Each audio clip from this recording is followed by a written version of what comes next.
জন্মদিন উপলক্ষে হ্যাঁ যে পরোটা দিবস উদযাপন করার একটা উপলক্ষ রেখেছিলাম, তার জন্য আমি সোশ্যাল মিডিয়ার মাধ্যমে আমাদের সোশ্যাল মিডিয়ায় যে বড় বড় পরোটা জগতের কিং, পরোটা জগতের বাদশা, পরোটা জগতের 1 নম্বর, পরোটা জগতের আর বিশ্বকর্মা সবাইকে আমন্ত্রিত করেছিলাম। তার মধ্যে আমার কাজুদা এখন অনুপস্থিত।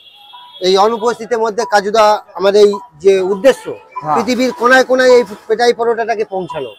আমাদের লক্ষ্য একটাই, পরোটা ইজ ব্র্যান্ড, এটা সৃষ্টি করতে চাই, পৃথিবীর বুকে ইতিহাস করতে চাই। তার জন্য তোমাকে আমন্ত্রিত করা। এই উদ্দেশ্য করে দুটো কথা বলেন, কি বলছেন? জাস্ট আমি একটাই কথা বলবো যে আমার সজলদা যেটা করছে খুব ভালোই করছে। বা সবাই তো অনেক কিছু নিয়ে আমন্ত্রিত আনন্দে থাকে।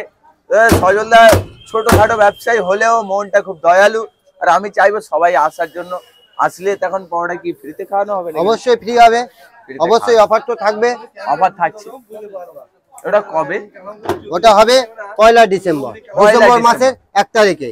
এই মায়াপুর বিখ্যাত চাঁদনী পেটাই পরোটার এই দোকানের জন্মদিন উপলক্ষে পরোটা দিবস উদযাপন করা হবে। পরোটা দিয়ে পতাকা বানিয়ে সেটাকে উত্তোলন করা হবে এবং ডিজে অরুণ দিয়ে ফিতে কাটানো হবে। ডিজে অরুণ দিয়ে ফিতে কাটানো হবে। সেটা হচ্ছে আমাদের মানে হেড অফ দা ডিপার্টমেন্ট। আরে আচ্ছা, তুমি এই ডিজে অরুণ নামটা বারবার ঘোষণা করছো কেন? এত মহান মানুষ না, মরা মানুষ যদি বেঁচে ওঠে তাহলে মোরা মানুষ থেকে বেঁচে তুলছে তুমি, সত্যিকার আমার কাজ মরা মানুষকে জাগিয়ে তোলা, এমনি জাদু, তাই না জাদুকর? ওরে বাবা রে, কি বলবো। আমি ভাবলাম একটু শ্মশান ঘাটে ওনার নামে একটু পুজো পুজো করে আসবো, যদি বা একটু ভালো থাকে মানুষটা, সড়কেও নরকে যায়।